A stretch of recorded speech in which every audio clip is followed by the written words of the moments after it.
નમસ્કાર. લીલિયા તાલુકાના મફત પ્લોટ વિસ્તારમાં ભારે વરસાદ બાદ જનજીવન અસ્તવ્યસ્ત બન્યું છે. રહેણાંક મકાનમાં વરસાદી પાણી ઘૂસી જતા લોકો ભારે મુશ્કેલીમાં મુકાયા. ગોઠણસમાં પાણી ભરાતા ઘરવખરીને પણ નુકસાન પહોંચ્યું હોવાનું સામે આવ્યું છે. સ્થાનિકોના જણાવ્યા મુજબ અનેક વખત સરપંચ અને મામલતદાર સહિતના અધિકારીઓને રજૂઆત કરવા છતાં સમસ્યાનો કોઈ કાયમી ઉકેલ આવ્યો નથી. બીજી તરફ લીલિયા સિવિલ હોસ્પિટલ વિસ્તારના રહેણાંક મકાનોમાં પણ પાણી ભરાતા લોકોમાં ભારે રોષ જોવા મળી રહ્યો છે. વરસાદી પાણીના યોગ્ય નિકાલની સ્થાનિકોએ તાત્કાલિક માંગ કરી છે. વધુ સમાચાર માટે જોડાયેલા રહો આરપી ગુજરાત ન્યૂઝ રાજકોટ. અમરેલી જિલ્લો લીલિયા મોટા મફત પ્લોટ વિસ્તાર. અહીંયા અમારે પ્લોટમાં પાણી ગોઠણ કરી ગયેલું છે અટાણે ને તંત્રને ને બધાને અમારે જાણ રજૂઆત કરવા છતાંય પણ અહીંયા પાણીનો હલ થતો નથી. અહીંયા અમારા ઘરમાં બધાને ગોઠણ પાણી આવી જાય છે તો અહીંયા કાંઈ હલ થતો નથી. આ તો અત્યારે પાણી અમારે અહીંયા વરસાદ બંધ થઈ ગયો. લગર વરસાદ ચાલુ રહે તો અમારે તો અહીંયા અમારે આ બધું પ્લોટ ખાલી કરીને વહી જવાનું જ રહી ને. મામલતદાર સાહેબ ખુદ અહીંયા કહીને ગયા કે આ નાળાના હિસાબે તમે તોડી નાખો. આ બીજા બધા વહીવટ સાઈડમાંથી હું કામ કાઢે છે? રાત્રે અમારે સાહેબ ક્યાં જવું? જો અમારી અરજી આ જ છે, બીજું કાંઈ અરજી નથી. નીકળવું હોય ને તો વિચાર કરવો પડે. આ વરસાદથી અવારનવાર સતત આ પ્રશ્નમાં રહી છે. ઘરમાં બી પાણી વરસાદ તૂટ્યા છતાં પણ આ પ્રશ્ન અમારે જ્યારે આનો સતત હેરાન થઈ રહે છે. તંત્રને રજૂઆત છે, સીટીઓને રજૂઆત છે, રેલવેવાળાઓને રજૂઆત છે, મામલતદારને પણ અમારી જાણવું વિનંતી. અમારા ઘરમાં સામાન પડ્યો હતો અને બહુ જાજી નુકસાની થઈ ગઈ ને કાંઈ ખબર જ ન પડી કે આ પાણી કઈ રીતે આવી ગયું અમારી ત્યાં અને ક્યાંથી ના આવે એ કાંઈ ખબર જ નથી પડતી. અને સરપંચને પણ રજૂઆત કરી છે અને કોઈ પણ ધ્યાન દેવા જ નથી હજી કોઈ રાજી થયું. એ છતાં તમે આ જેમ બને એમ વહેલા આ પ્રશ્ન હલ કરી દો અમને.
પાણી થોડુંક જ જાય પછી એની અહીંયા પાછું પાણી જાય.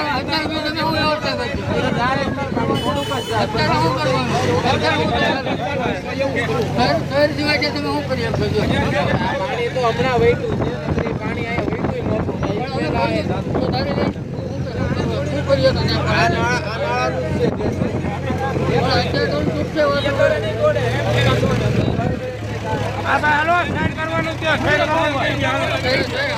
પાણી નિકાલ કરવાનો શહેરમાંથી બધું થઈ જાય.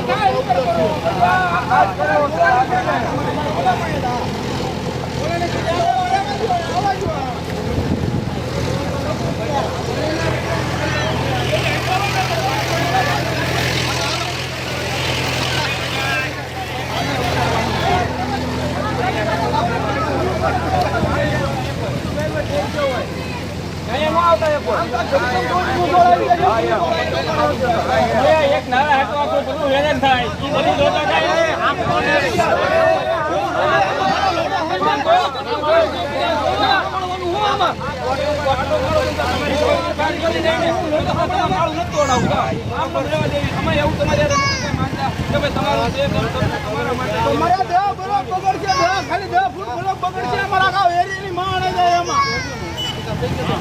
એવું નતું પછી પાણી ઉતરી ગયું તો અત્યારે તો અહીં પાણી અમારા દેવા 10 ફૂટ બરોબર ઉઠશે, અમારા ગાવ એરિયાની માણ જાય.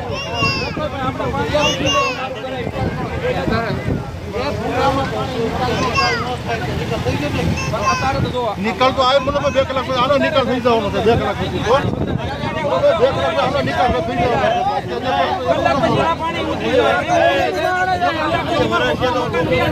એનો ખર્ચો પણ કોઈના મકાન બિચારા ગરીબ માણસો છે બધા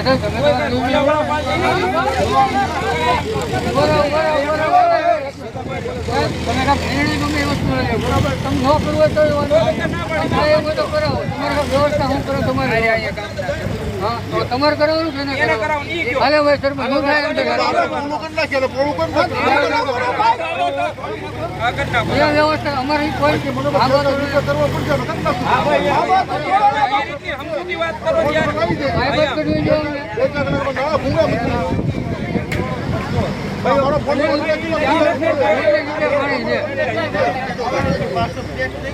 મનોભાઈ આ વખતે પાણી પછી ઉતરી ગયું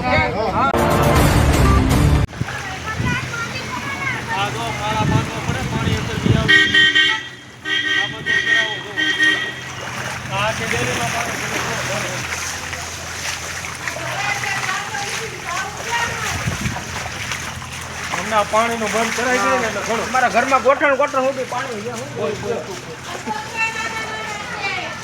આમ જોઈ લો આ બધું ઉતારો બધું આમાં જાવું ક્યાં આ નાળા ભૂંગળા નાખ્યા છે નાના નાના ક્યાંય પાણી જાતું નથી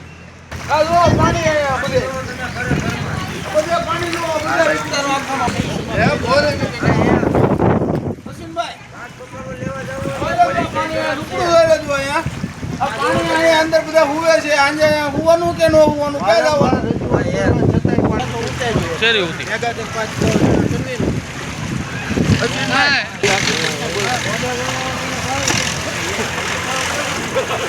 તમે ઉભા રહી જાઓ, ત્યાં ઉભા રહી જાઓ. હવે અશ્વિનભાઈ ઘડીક ઉભા રહી જાઓ. એક મિનિટ હો, તમે ઊભા રહી જાઓ અંજાઈને ઘરમાં જાઓ, અંદર જાઓ અશ્વિનભાઈ.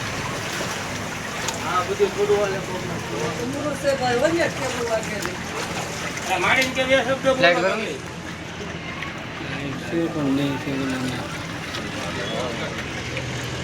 આનો કાંઈ રસ્તો ખરો કે નહીં? આમ નમત હેરાન થવાનું રાત નથી.